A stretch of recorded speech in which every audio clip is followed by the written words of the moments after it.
Movie की शुरुआत में हम बॉन्ग नाम के अमेजिंग शेफ को देखते हैं। वो बहुत ही बेहतरीन बेहतरीन डिशेस बनाया करता है। लोग दूर दूर से उसके खाने का स्वाद लेने के लिए आते हैं। लोग लंबी लाइनों में खड़े होकर खाना खाने का इंतजार करते हैं। उनका रेस्टोरेंट इतना फेमस होता है कि अक्सर मीडिया के लोग भी उसका इंटरव्यू लेने आते रहते हैं। खाना बनाने में बॉन्ग पुरानी तकनीक का इस्तेमाल करता है। इससे खाना काफी स्वादिष्ट बनता है। बॉन्ग के कटिंग करने के तरीके और खाना बनाने के तरीके से हर कोई हैरान होता है, लेकिन इसके इतना अच्छा शेफ बनने के पीछे काफी सैड स्टोरी है। बॉन्ग को बचपन से ही खाना बनाने का शौक था और उसके पिता बहुत अच्छे शेफ थे। जब बॉन्ग बहुत छोटा था तब उसके पिता उसे बहुत डांटते थे। वो कहते थे, तुम इतने बड़े हो गए हो, तुम्हें अभी भी नूडल्स बनाने नहीं आते, तुम कभी भी एक अच्छे शेफ नहीं बन सकते। फिर बॉन्ग के पिता उसे अकेला छोड़कर चले जाते हैं। बॉन्ग ने डिसाइड कर लिया था कि वो दुनिया का बहुत ही अच्छा शेफ बनेगा। फिर हमें दिखाया जाता है बॉन्ग के पिता चाइना के बहुत बड़े मास्टर शेफ बन चुके हैं। दूसरी ओर सेंग नाम के एक मशहूर और हैंडसम शेफ को दिखाया जाता है। सेंग सिर्फ शाही परिवार के लिए खाना बनाता है। फ्रांस के शाही परिवार के लोग सेंग के बनाए खाने से बेहद खुश हैं। ये सब देखकर फ्रांस की एक बड़ी कंपनी ने बॉन्ग को मेन शेफ बनने का ऑफर दिया। सेंग ने उनके ऑफर को रिजेक्ट कर दिया क्योंकि सेंग अपने पिता के सपने को पूरा करना चाहता है और वो चाइना में अपना खुद का रेस्टोरेंट खोलना चाहता है। फिर हम देखते हैं कि सेंग चाइना वापस आ जाता है और मछली खरीदने के लिए बाजार जाता है। वो एक दुकान पर जाकर सबसे बड़ी मछली देने को कहता है, लेकिन दुकानदार कहता है कोई इतनी बड़ी मछली नहीं है। फिर कुछ देर बाद बॉन्ग उस दुकान पर आता है और दुकानदार बॉन्ग को वो बड़ी मछली निकाल कर दे देता है। ये देखकर सेंग को बहुत गुस्सा आता है। दरअसल बॉन्ग उस दुकानदार का रोज का ग्राहक था, इसलिए दुकानदार ने सेंग को झूठ बोला। सेंग और बॉन्ग एक दूसरे को गुस्से से घूर कर देखते हैं। ये देखकर दुकानदार मछली को बीच में से काट कर कहता है, आधी आधी आप दोनों ले जाओ। उसके बाद सेंग के रेस्टोरेंट की ओपनिंग काफी धूमधाम से हो रही होती है। उसके रेस्टोरेंट की सजावट और फर्नीचर काफी अच्छा होता है। ये देखकर सारे ग्राहक सेंग के रेस्टोरेंट में जाने लगते हैं, लेकिन समस्या यह है कि सेंग का रेस्टोरेंट बॉन्ग के रेस्टोरेंट के ठीक सामने है। सारे ग्राहकों को सेंग के रेस्टोरेंट में जाता देख बॉन्ग के दोस्त बाहर आकर ये अनाउंसमेंट करते हैं कि आज के दिन उनके रेस्टोरेंट में सभी के लिए 60% की छूट है। ये ऑफर सुनकर सारे ग्राहक बॉन्ग के रेस्टोरेंट में आ जाते हैं। सेंग को ये बिल्कुल पसंद नहीं आता। फिर बॉन्ग और सेंग के दोस्तों के बीच लड़ाई शुरू हो जाती है। फिर जब बॉन्ग और सेंग एक दूसरे के सामने आते हैं सभी लोग बोलने लगते हैं दोनों के बीच में खाना पकाने का कंपटीशन होना चाहिए। पहले तो वो दोनों कंपटीशन के लिए तैयार नहीं होते, लेकिन फिर सभी के बार बार कहने पर वे दोनों कंपटीशन के लिए मान जाते हैं और फिर गली के बीच में उनका मछली काटने का कंपटीशन शुरू हो जाता है। सबसे पहले सेंग अपनी कलाकारी दिखाना शुरू करता है और बड़े प्यार से मछली के कांटों को एक एक करके बाहर निकाल देता है। सारे कांटे निकालकर मछली को बॉन्ग की तरफ फेंक देता है और बॉन्ग भी मछली को पकड़कर बड़े प्यार से उसे सही तरीके से काटना शुरू कर देता है। ये बहुत जल्दी ही मछली की स्किन को काटकर अलग कर देता है, जिससे मछली की स्किन पर जरा सा भी फ्लैश नहीं रहता। दोनों का टैलेंट देखकर वहाँ मौजूद सभी लोग तालियां बजाना शुरू कर देते हैं। फिर सेंग के रेस्टोरेंट के एक गेस्ट उनसे कहते हैं कि अगर आप दोनों चाहें तो खाना पकाने के इंटरनेशनल कंपटीशन में भाग ले सकते हैं। इसके बाद एक दिन सेंग की गर्लफ्रेंड बॉन्ग के रेस्टोरेंट में आती है और बॉन्ग को अपने रेस्टोरेंट में डिनर के लिए इनवाइट करती है। बॉन्ग इनविटेशन मान लेता है और सेंग के रेस्टोरेंट में अपनी गर्लफ्रेंड के साथ खाना खाने चला जाता है। वो बॉन्ग को खाने में दो डिश देते हैं। एक डिश अंडे जैसी दिखती है जो कि बहुत ही स्वादिष्ट होती है और दूसरी डिश में पौधे और मशरूम लगे थे जो कि पानी डालने पर ऊपर आने लगते हैं। फिर सैम की गर्लफ्रेंड बॉन्ग से कहती है, आपने इस तरह का खाना पहले कभी नहीं देखा होगा। ये सुनकर बॉन्ग किचन में चला जाता है और सैम पर बहुत गुस्सा करता है। वो सैम से कहता है, क्या तुम ये दिखाना चाहते हो कि तुम मुझसे बेहतर शेफ हो? जवाब में सैम बिना कुछ बोले बॉन्ग को खाना बनाने को कहता है। बॉन्ग भी उसकी बात मान लेता है और सैम के किचन में पारंपरिक तरीके से खाना बनाना शुरू कर देता है। लेकिन सैंग उसी खाने को बॉन्ग से काफी कम समय में आधुनिक तरीके से तैयार करता है और बॉन्ग को टेस्ट करने के लिए बोलता है। बॉन्ग उसको टेस्ट करके समझ जाता है कि सैंग ने काफी अच्छी डिश बनाई है और बिना कुछ कहे वहां से चला जाता है। बॉन्ग के जाने के बाद सैंग भी बॉन्ग की बनाई हुई डिश को टेस्ट करता है और बहुत खुश हो जाता है। लेकिन बॉन्ग उदास होकर अपने रेस्टोरेंट में जाकर बैठ जाता है। उसे अपने पिता के आखिरी शब्द याद आते हैं जब उन्होंने कहा था, तुम कभी भी एक अच्छे शेफ नहीं बन सकते। अब बॉन्ग के पिता अपने दोस्त होंग से कहते हैं कि मुझे बॉन्ग से मिलना है। यह सुनकर होंग बॉन्ग को बुला लेते हैं। बॉन्ग इतने सालों बाद अपने पिता को सामने देखकर हैरान हो जाता है। फिर बॉन्ग के पिता उससे कुछ पूछते हैं, लेकिन बॉन्ग उन्हें रोक देता है और बोलता है, मैं आपका बेटा नहीं हूँ, इंटरव्यू में आपने यही कहा था ना। फिर यह सुनकर बॉन्ग के पिता उससे बोलते हैं, मुझे देखो, मैं एक सक्सेसफुल आदमी हूँ, मुझे 2 बार बेस्ट शेफ का अवार्ड भी मिल चुका है, लेकिन तुम एक पुरानी गली में एक छोटे से रेस्टोरेंट के शेफ हो, इससे ज़्यादा कुछ भी नहीं, इसलिए पहले खुद को साबित करो। यह सुनकर बॉन्ग को बहुत गुस्सा आता है। वो कहता है, मैं खुद को साबित करूंगा और उस पुरानी गली का छोटा सा शेफ सक्सेसफुल भी होगा, लेकिन अहंकारी नहीं। ये कहकर बॉन्ग वहां से चला जाता है। फिर सबसे बेस्ट शेफ को चुनने के लिए खाना पकाने का कंपटीशन शुरू होता है। यहाँ हम बॉन्ग के दोस्तों को देखते हैं जो बहुत खुश होते हैं। सबसे पहले हम बॉन्ग को खाना बनाते हुए देखते हैं। बॉन्ग मुर्गी की खाल को उतारे बिना ही उसके मांस को अलग करने की कला को दिखाता है। इसे देखकर सभी लोग हैरान रह जाते हैं और बॉन्ग अपने अंदाज में खाना बनाना जारी रखता है। दूसरी ओर सैंग आधुनिक अंदाज में खाना बना रहा होता है और कुछ समय में ही एक डिश तैयार कर लेता है और जजेस के सामने अपनी डिश को पेश कर देता है। वहीं दूसरी ओर बॉन्ग पुराने अंदाज में खाना बना रहा होता है, इसलिए उसे कंपटीशन का पूरा समय लगता है। इसके बाद जजेस बॉन्ग के खाने का स्वाद लेते हैं। दोनों ही डिश समान रूप से स्वादिष्ट होती हैं। फिर जब रिजल्ट आता है तो दोनों को बराबर नंबर मिलते हैं, लेकिन किसी को तो विजेता घोषित करना होगा। फिर एक जज मंच पर आता है और कहता है, खाना बनाना एक कला है और ये काम एक निश्चित समय के अंदर करना होता है, लेकिन सैंग ने समय से पहले ही डिश तैयार कर ली थी, इसलिए आज के कंपटीशन का विजेता सैंग को घोषित किया जाता है। यह सुनकर बॉन्ग का दिल टूट जाता है। ये कंपटीशन हारने की वजह से बॉन्ग इतना टूट गया कि कई दिनों तक अपने घर नहीं लौटता। उसने सारे काम छोड़ दिए और वीडियो गेम खेलकर अपना दिन बिताने लगा। फिर एक दिन मिस्टर होम उसके पास आते हैं और बॉन्ग के साथ बैठकर गेम खेलने लगते हैं। बॉन्ग पहले हारता है, फिर दूसरा गेम जीत जाता है। फिर मिस्टर होम उससे बोलते हैं, ये जीतना या हारना तो आम बात होती है।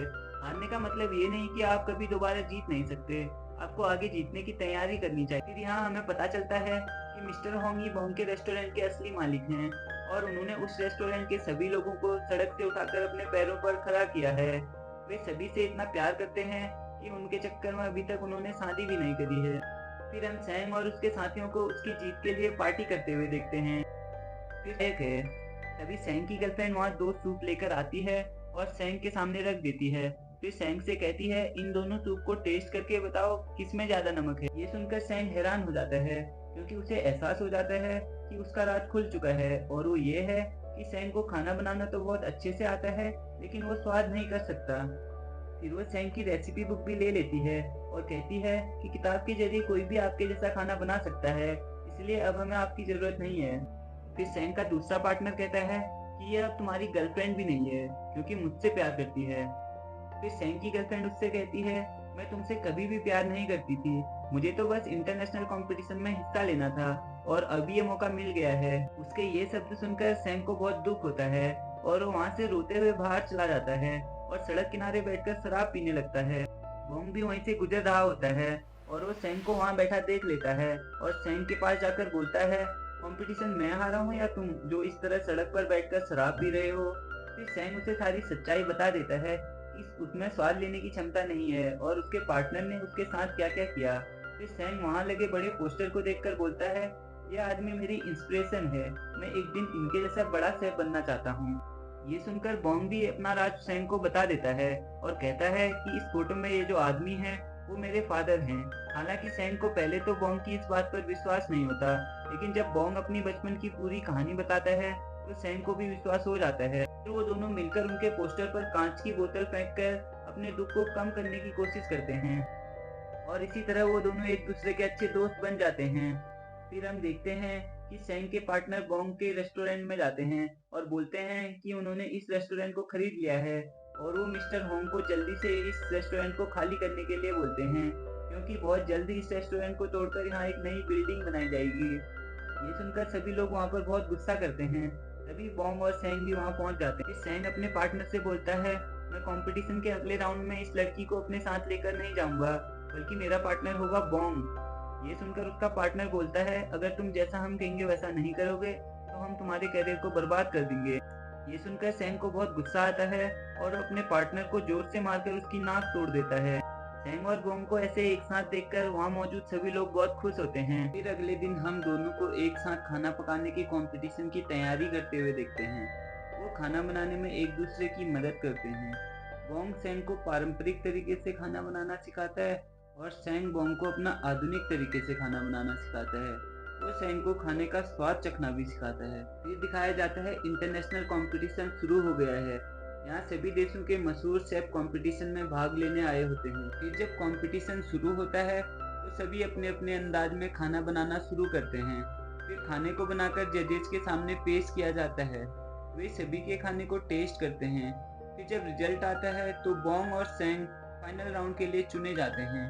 ये सुनकर वो दोनों बहुत खुश होते हैं। जजेस भी उनके खाने की तारीफ करते हुए बोलते हैं कि बॉन्ग और सैंग ने जो खाना बनाया है उसे दुनिया में बहुत कम लोग ही ठीक से बना पाते हैं। फिर वो दोनों बैठकर अगले राउंड के बारे में बातें करते हैं। लेकिन दिक्कत ये है कि कंपटीशन के अनुसार फाइनल राउंड में सिर्फ एक ही आगे जा सकता है। फिर बॉन्ग कहता है, सैंग मुझे तुम पर पूरा भरोसा है, मैं जानता हूँ कि तुम मेरे पिता को हरा सकते हो। फिर सैंग कहता है, फाइनल राउंड में मैं नहीं बल्कि तुम जाओगे, क्योंकि तुम्हें अपने पिता का सामना करना चाहिए और उन्हें दिखाना चाहिए कि सड़क का एक साधारण शेफ दुनिया में सबसे बेस्ट बन सकता है। सैंग कहता है कि स्वाद की समझ के बिना मैं यहाँ तक आ गया, यही मेरे लिए बहुत बड़ी जीत है। और फिर आखिरकार बॉन्ग भी फाइनल राउंड में जाने के लिए मान जाता है। फिर वो दिन आता है जब बॉन्ग अपने पिता के सामने खड़े होकर उनका मुकाबला करेगा। फाइनल राउंड का नियम ये था कि 1 घंटे के अंदर दोनों अपने पसंद की कोई भी डिश बना सकते हैं। बॉन्ग के पिता खाना बनाना शुरू करते हैं, लेकिन बॉन्ग वहीं खड़ा रहता है और अपने बचपन की घटनाओं को याद करने लगता है। दरअसल जब वो बच्चा था तो उसके पिता के चले जाने के बाद पड़ोस के बच्चे उसे बहुत परेशान करते थे, लेकिन उसके दोस्त उसे बचा लेते थे। बॉन्ग यही सब बातें सोच रहा होता है, तभी बॉन्ग के पिता उसे चुपचाप खड़े देखते हैं और उसके मुंह पर पानी फेंक देते हैं। सपने देखने के बजाय खाना बनाना शुरू करो, क्योंकि मैं देखना चाहता हूँ कि तुम क्या कर सकते हो। फिर बॉन्ग भी अपना पूरा ध्यान लगाकर खाना बनाना शुरू करता है। वहीं दूसरी तरफ उसके पिता भी परफेक्ट तरीके से खाना बना रहे होते हैं और 1 घंटे के अंदर ही वो अपनी डिश बनाकर तैयार कर लेते हैं। उन्होंने एक स्वीट डिश बनाई जो कि बहुत स्वादिष्ट होती है और देखने में भी बहुत अच्छी लगती है। जजेस हमेशा की तरह उनके डिश को टेस्ट करते हैं और खुश हो जाते हैं। लेकिन बॉन्ग ने अपने डिश को जजेस के सामने पेश करने की बजाय अपने पिता के सामने पेश की। दरअसल बॉन्ग ने नूडल्स बनाए थे जो बचपन में 1000 कोशिशों के बाद भी वो नहीं बना पाता था। बचपन में उसके पिता उससे कहते थे कि तुम साधारण से नूडल्स नहीं बना सकते तो तुम मुझे पिता कहने के लायक नहीं हो। लेकिन आज बॉन्ग ने नूडल्स बहुत अच्छे से बनाए थे और अपने पिता के सामने खड़ा हो गया। वो अपने पिता के हाथ में नूडल्स का कटोरा देकर वहाँ से जाने लगता है। वहीं उसके पिता भी नूडल्स को खाकर बहुत खुश होते हैं और बॉन्ग से कहते हैं, मैंने इतने अच्छे नूडल्स आज से पहले कभी नहीं खाए। ये सुनकर बॉन्ग मुस्कुराता है और वहाँ से चला जाता है। यानी वो ये कंपटीशन जीतने नहीं आया था, बल्कि वो सिर्फ अपने पिता के सामने खुद को साबित करने आया था। गली का वो छोटा सा शेफ इंटरनेशनल लेवल का खाना बना सकता है। बॉन्ग के जाने के बाद उसके पिता इमोशनल होकर पागलों की तरह नूडल्स को खाने लगते हैं और उन्हें एहसास होता है कि बचपन में बॉन्ग उन्हें कितना याद करता होगा। जो लड़का खाना नहीं बना सकता था वो आज इतना अच्छा शेफ बन चुका है। उन्हें इस तरह इमोशनल देखकर जजेस के साथ सभी लोग समझ जाते हैं कि बॉन्ग ही उनका इकलौता बेटा है। फिर हम आखिर में देखते हैं कि बॉन्ग के रेस्टोरेंट में लोग पहले की तरह जमा हो रहे हैं। बॉन्ग और उसके दोस्त सभी लोगों को खाना परोसते हैं। इस रेस्टोरेंट में अब सैंग भी जुड़ गया है। तभी मिस्टर होंग खड़े होते हैं और सभी को बताते हैं कि हमारे रेस्टोरेंट को आज 30 साल पूरे हो गए हैं। हमारा लक्ष्य आप सभी को कम दामों पर स्वादिष्ट खाना परोसने का है और सरकार ने हमारे रेस्टोरेंट को बंद करने की परमिशन नहीं दी है और हमने उनसे इस जगह को खरीद लिया है ताकि भविष्य में भी आप लोगों को गिफ्ट के तौर पर ऐसा स्वादिष्ट खाना मिलता रहे। और मिस्टर होंग की ये बातें सुनकर वहाँ मौजूद सभी लोग बहुत खुश होते हैं और ये फिल्म यहीं पर समाप्त हो जाती है।